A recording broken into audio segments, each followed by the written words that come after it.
Mahigpit na binabantayan ngayon ng NBI ang extortion activities sa mga kandidato kaugnay sa ilang grupo na nahuli ng NBI. Nagpapanggap umano ang mga ito na miyembro ng INC at humihingi ng malaking halaga kapalit ng boto ng Iglesia ni Cristo. Samantala, narito ang babala ng INC sa publiko kaugnay sa masamang layunin na tulad nito. Mayroon po ako ritong statement mula sa Iglesia ni Cristo.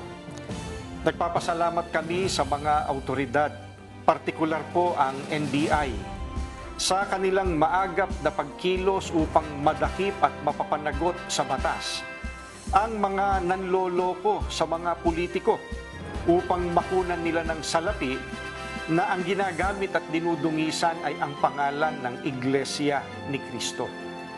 Nakarating po sa aming kaalaman sa pamamagitan na rin ng mga kandidatong lumalapit sa amin para hilingin na sila ang aming iboto na may mga taong nagpapakilalang di umano ay kaanib ng Iglesia na kumausap sa kanila at nangakong makukuha raw nila ang boto ng Iglesia kapalit ng salapi.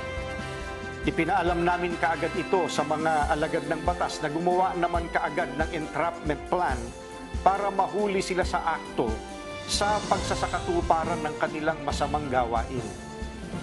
Binabati namin ang mga operatiba ng NBI sa kanilang mabilis na pagtugon. Nagpapasalamat din kami sa mga politiko na nag-inform sa amin tungkol sa gawaing kriminal na ito. Maraming salamat po sa inyo.